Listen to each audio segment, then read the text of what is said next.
Mar sonoro, mar sem fundo, mar sem fim. A tua beleza aumenta quando estamos sós e tão fundo, intimamente, a tua voz segue o mais secreto bailar do meu sonho. Que momentos há em que eu suponho seres um milagre criado só para mim.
Boa tarde, o meu nome é Isabel Neves. Foi um enorme prazer, e com enorme prazer que aceitei o convite do João Micael e da Matriz Portuguesa para colaborar nesta Cimeira Fémina este ano dedicado aos oceanos. E em especial é uma honra poder ser curadora deste painel Mar de Ideias, onde me cabe e me compete apresentar ideias e projetos e negócios inovadores e que têm como área de intervenção o mar. É um privilégio poder apresentar-vos aqui hoje duas startups que, além de serem extremamente inovadoras, têm também como missão a preservação do mar e dos oceanos. Comigo vou ter a Skizo, representada pela Andreia Coutinho e pelo André Facote, e vou ter comigo também a Undersea, representada aqui hoje pelo Tiago Cristóvão.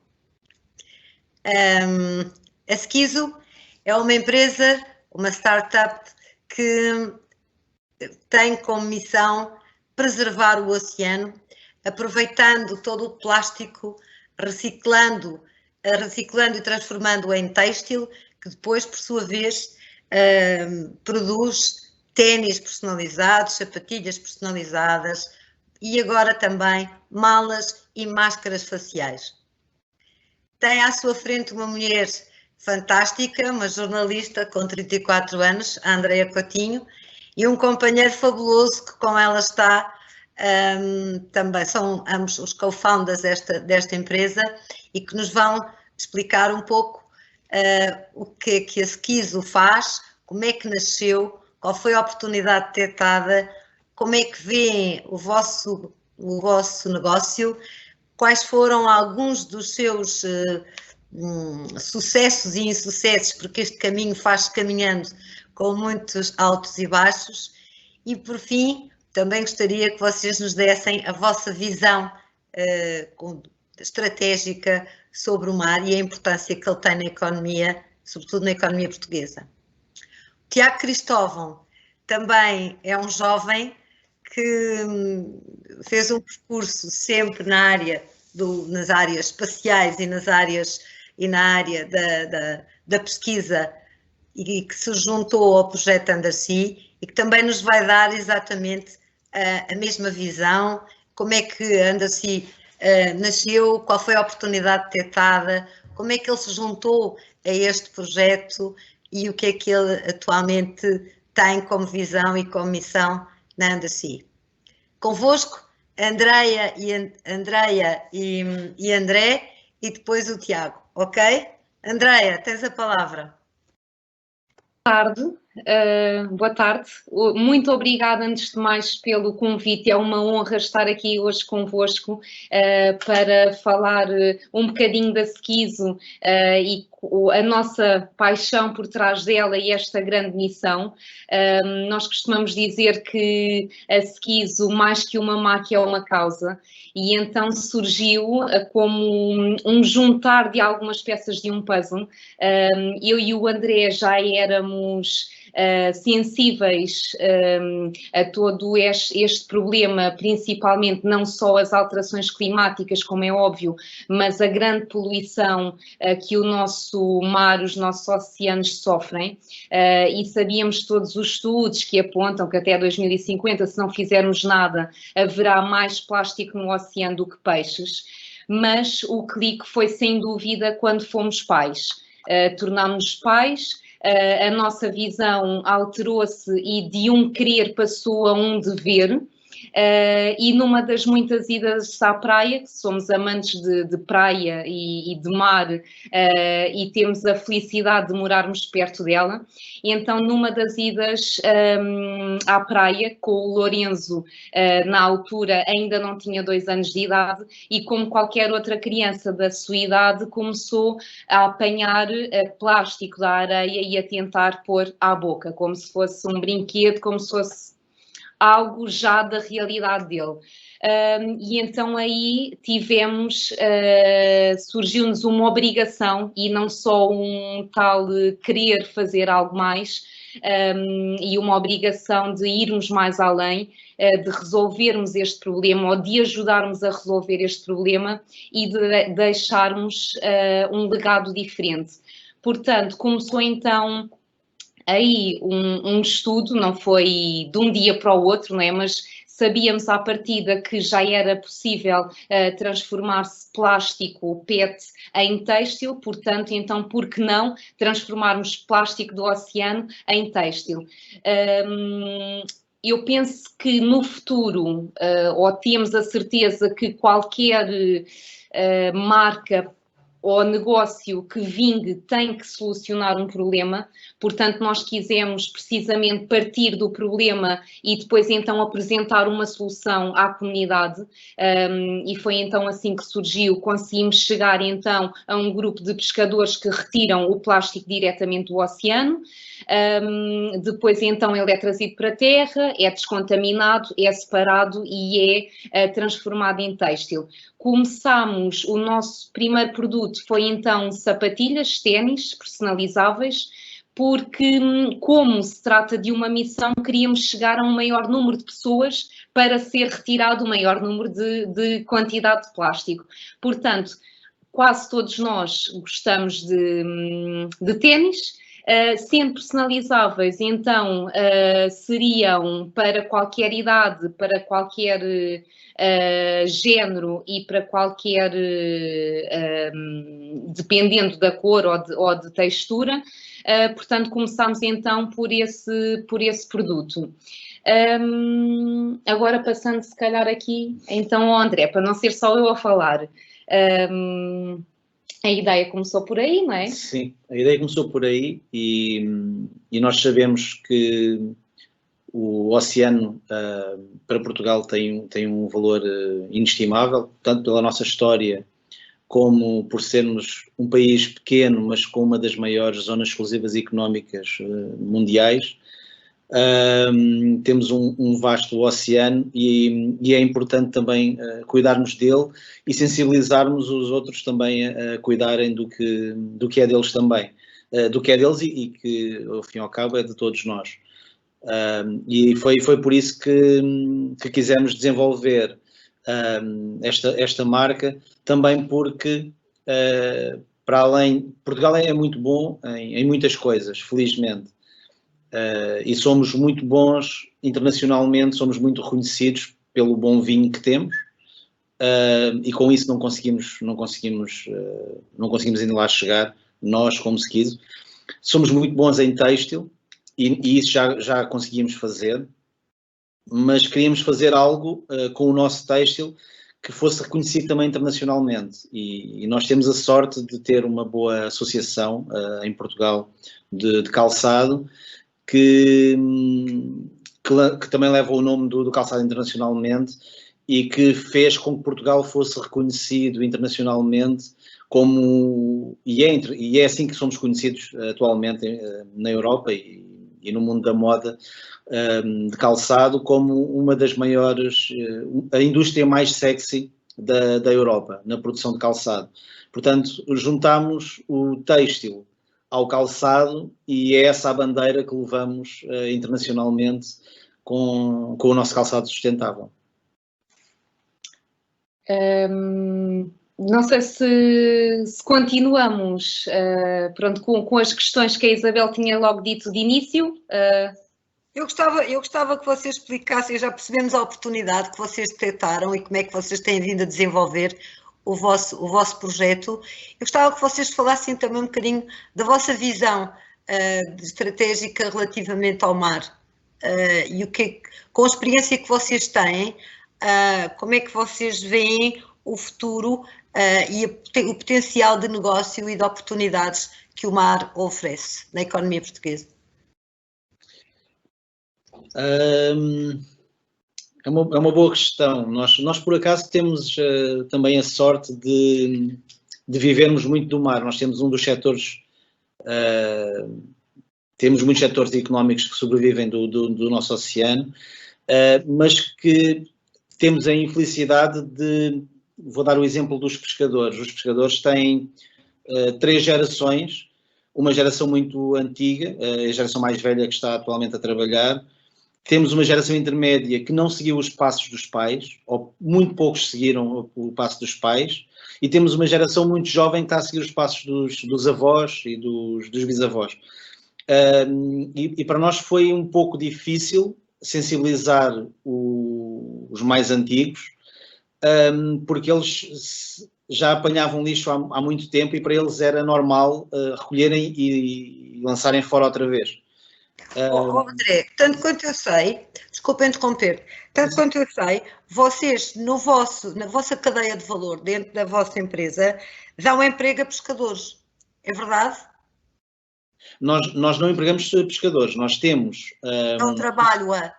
Sim, nós damos trabalho, não, eles são pagos pelo lixo que trazem. O consórcio, o protocolo que temos com a recolha é que eles trazem X quilos de lixo e são pagos pelo quilo de lixo que trazem. Eles não trazem só plástico, eles trazem tudo e mais alguma coisa. E para terem noção, há cerca de uns 6 ou 7 meses recolheram numa rede de pesca um cinescópio, ou seja, uma televisão dos anos 90, mais ou menos. Portanto, eles apanham tudo e mais alguma coisa. E são pagos porque também foi uma forma de tentarmos sensibilizá-los a trazerem para a terra o lixo. Portanto, eles são pagos ao quilo do lixo que trazem. Não estamos a falar de nenhuma fortuna, mas é uma forma de se sentirem... uma troca justa. Sim, de ser uma troca justa também, não é? Porque só eles é que andam lá, só eles é que conseguem recolher.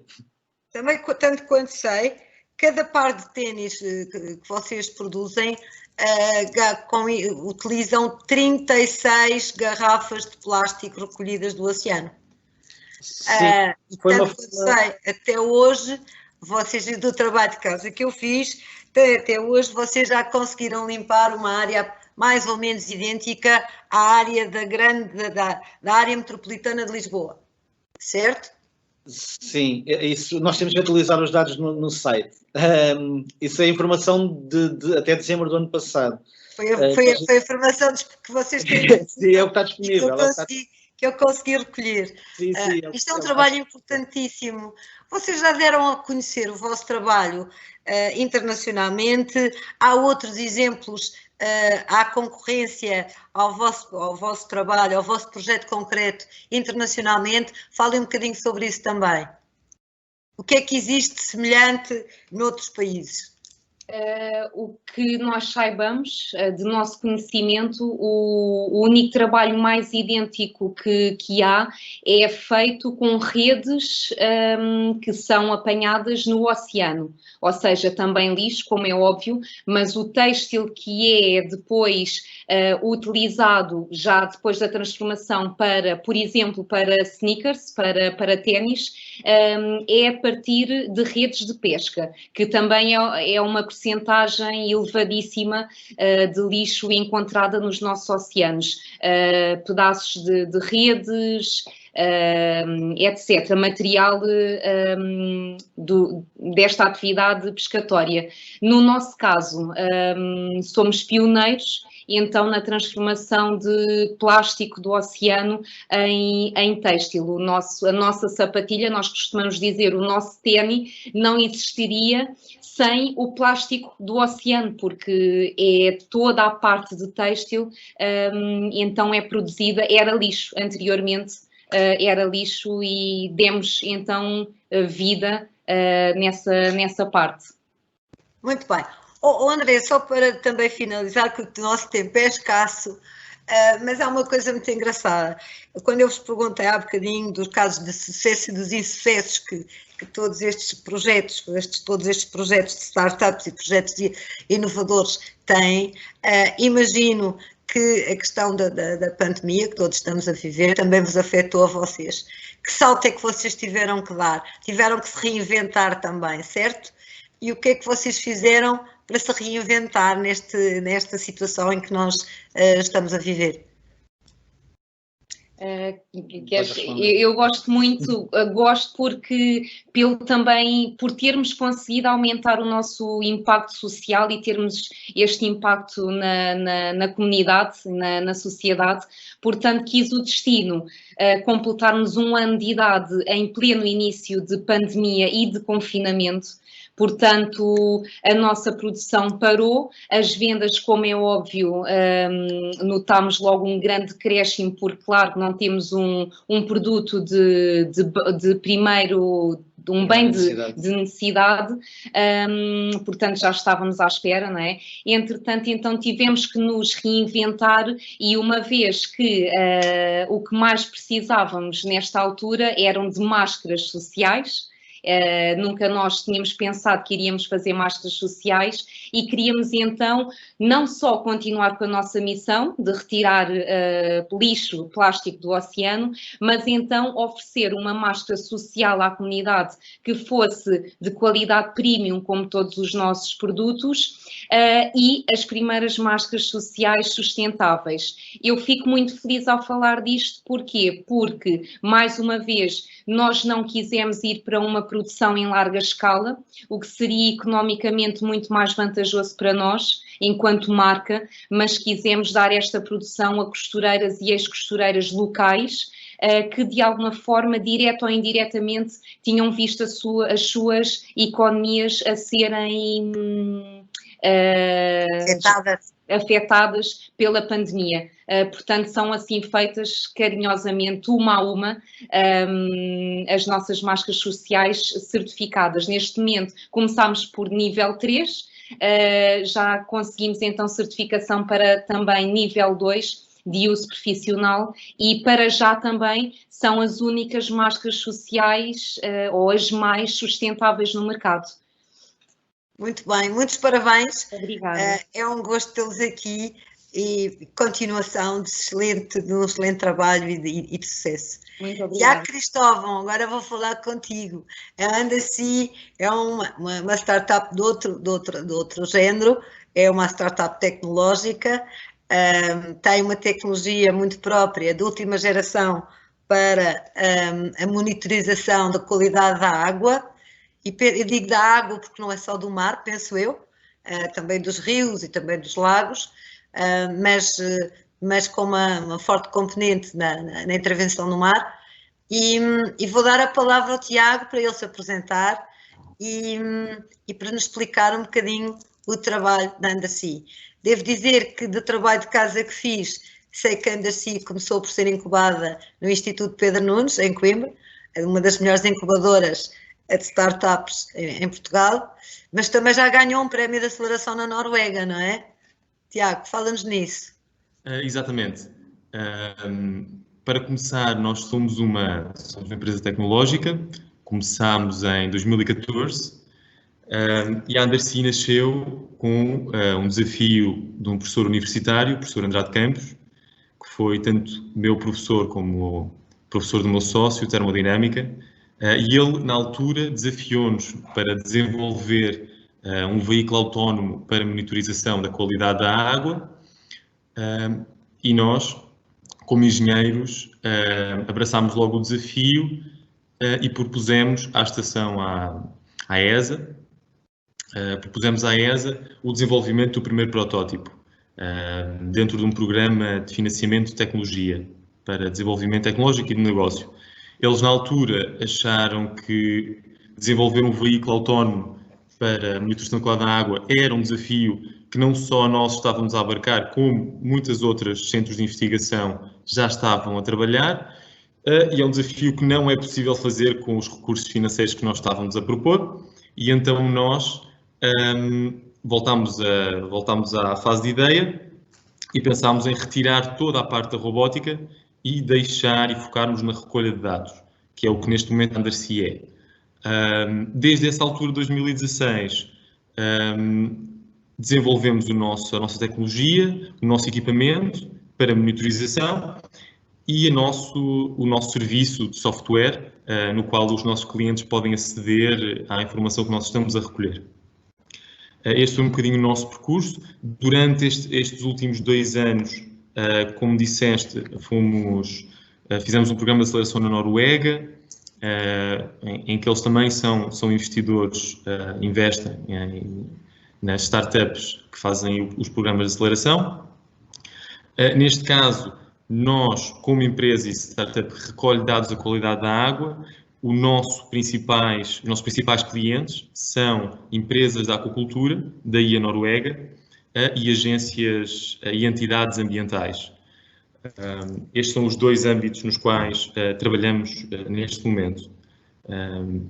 Nós vendemos um serviço, portanto, os nossos clientes podem aceder a dados que não só estão a ser recolhidos com os nossos equipamentos, como também estão a ser recolhidos de fontes como satélites ou modelos hidrodinâmicos. Isto são chavões, mas é muito similar às imagens que nós muitas vezes vemos da meteorologia na televisão. O que nós vendemos é algo similar, mas para a água. Temos aqui um paralelismo mais simples. Percalços que nós tivemos, como lhe disse inicialmente, nós queríamos desenvolver um veículo subaquático e acabámos por não desenvolver nenhum veículo e focar-nos nos dados. Durante estes últimos 2 anos, tal como qualquer outra startup, empresa jovem, tivemos de pivotar ou de mudar algumas das tecnologias que estávamos a utilizar, ou até pensar ou repensar para quem é que nós a vamos vender. Isto aconteceu algumas vezes. A aquacultura apareceu no final de 2018, início de 2019. Antes disso, estávamos mais focados na área ambiental, das entidades ambientais. Continua a ser e é o mercado principal que nós, neste momento, são os nossos clientes atuais. E, portanto, sim. Desculpa fazer-te uma pergunta e interromper-te. Vocês veem no vosso futuro próximo ou médio prazo a possibilidade de passarem também para a área da robótica e de começarem a fazer os vossos próprios robôs ou o que seja para fazer essa monitorização, ou vão manter-se só na prestação de um serviço? Sim, é uma boa questão. A forma como nós atuamos neste momento é instalar o nosso equipamento de monitorização em plataformas já existentes. Ou seja, em vez de utilizarmos uma plataforma robótica que exige não só um desenvolvimento tecnológico, como também um imenso custo, portanto, os robôs subaquáticos têm um custo muito elevado para o serviço que neste momento estão a prestar, e portanto nós não só desviámos da parte de desenvolver veículos robóticos, como também em termos de modelo de negócio é mais sustentável utilizar plataformas existentes. O que é que são essas plataformas? Barcos, pontes, jaulas de aquacultura, boias de monitorização ou de sinalização, que já são infraestruturas que já estão na água e, portanto, nós desenvolvemos um equipamento que facilmente pode ser adaptado a estas infraestruturas de forma a recolher dados nos mais variados sítios, sem ter de recolher, neste caso, veículos autónomos ou veículos robóticos, dada a dificuldade atual ainda em garantir toda a parte operacional destes veículos e principalmente fazê-lo a um custo que seja viável. Isso leva-me a outra questão que pode significar alguma ignorância minha, mas não posso deixar de a fazer. Quando vocês utilizam essa infraestrutura que já existe, designadamente os barcos, vocês estão a introduzir na vossa cadeia de valor a possibilidade de pagar aos pescadores, aos donos dos barcos, ou seja, de também serem uma fonte de rendimento para esses proprietários das embarcações ou não. Tal como, por exemplo, há bocadinho estávamos a falar com a Sequiso, e a Sequiso paga aos pescadores pelo lixo que eles recolhem, portanto, muito ou pouco, é mais algum bocadinho que é junto ao rendimento do trabalho, da função ou da atividade principal deles. Vocês também pagam, de alguma maneira, nem que seja pelo serviço que é prestado, pela recolha dessa infraestrutura ou da utilização dessa infraestrutura. Fazem isso ou não? Neste momento, não temos nenhum equipamento instalado num barco de pesca. Okay. Ou seja, temos em embarcações, temos num ferry, que é um cacilheiro que faz transporte de pessoas. Vamos fazer instalações em navios de investigação e em navios que fazem transporte de mercadoria. Ainda não fizemos em barcos de pesca, o que não quer dizer que não o vamos fazer. A principal questão é o que nós, neste momento, o nosso cliente final, a pessoa que nos paga pelos dados, não é o proprietário da embarcação. Normalmente o que acontece é o nosso cliente já tem algum protocolo ou detém a embarcação, no caso de serem navios de investigação, e dessa forma permite-nos fazer as instalações e utilizar esses navios. No caso de ser uma embarcação que não pertence ao nosso cliente, como por exemplo o equipamento que nós temos no navio da Transtejo. A Transtejo não tem, ou pelo menos não tem um interesse direto nesta informação que nós estamos a recolher, mas o nosso cliente final tem um protocolo com eles e, como estamos a fazer monitorização ambiental, é sempre bom para qualquer empresa poder, obviamente tendo pouco trabalho, tendo pouca intervenção nas operações diárias, poder dizer que está a contribuir para essa monitorização. Portanto, agora estamos a trabalhar dessa forma. Com barcos de pesca, existe sempre a possibilidade de eles também serem clientes finais ou terem acesso a essa informação em troca da utilização da sua plataforma, do seu navio. Existe essa possibilidade. Nós ainda não a colocámos em prática, mas está em aberto. Muito bem. Tiago, gostava também que nos desses um bocadinho a tua visão, enquanto empreendedor, enquanto homem que tem estado a desenvolver este projeto e com grande impacto no mar, nos oceanos, na água. Qual é a tua visão estratégica enquanto empreendedor dos recursos que nós todos podemos tirar do mar? Sim. Eu diria que há aqui dois grandes pontos que eu gostaria de focar. O primeiro é a necessidade de garantir que as atividades económicas e a natureza estão em equilíbrio. E, portanto, nós não somos defensores que devemos parar de fazer as atividades que nós temos de fazer para garantir a vida que temos em prol somente do ambiente, como o oposto e fazer tudo o que quisermos e não estarmos preocupados com os oceanos. Tem de haver um equilíbrio. A nosso ver, a única forma de chegarmos a esse equilíbrio é conhecermos melhor o oceano. Apesar de já existir muitas empresas e entidades governamentais que recolhem dados, nós não somos a única, temos uma forma única de o fazer, mas não somos a única que o faz. Apesar de o estarmos a fazer, ainda há muitos dados que são necessários. Ainda não há propriamente uma base suficientemente grande para que possamos tirar ilações de qual é que é o efeito que as nossas atividades estão a ter. Conseguimos saber, em alguns pontos, por exemplo, na questão dos plásticos, conseguimos saber que estamos a afetar e que estamos a colocar muitos plásticos nos oceanos. Aliás, a Volvo Ocean Race utiliza equipamentos nos seus navios, nos seus veleiros, para monitorizar os microplásticos ao longo, e eles encontraram imensos na costa portuguesa, que não são libertados por nós, mas que vêm nas correntes, e portanto o oceano é muito complexo, é um sistema complexo que exige uma grande capacidade de monitorização para sabermos. Portanto, este equilíbrio exige informação. Outro ponto também importante, para além do equilíbrio, é a necessidade e pelo menos uma tendência de a utilização de dados. Da mesma forma que neste momento grandes empresas como a Google e Facebook vivem pela recolha e utilização destes dados, neste caso para marketing, nós acreditamos que a recolha de dados não só pode ter valor imediato, como também vai ter um valor imenso no futuro. Ou seja, nós prezamos sempre por garantir que estamos a recolher dados e estamos cada vez a recolher mais dados, não só para conseguirmos, obviamente, ter clientes atuais, mas também para poder agregar e ter um histórico o maior possível de dados oceânicos.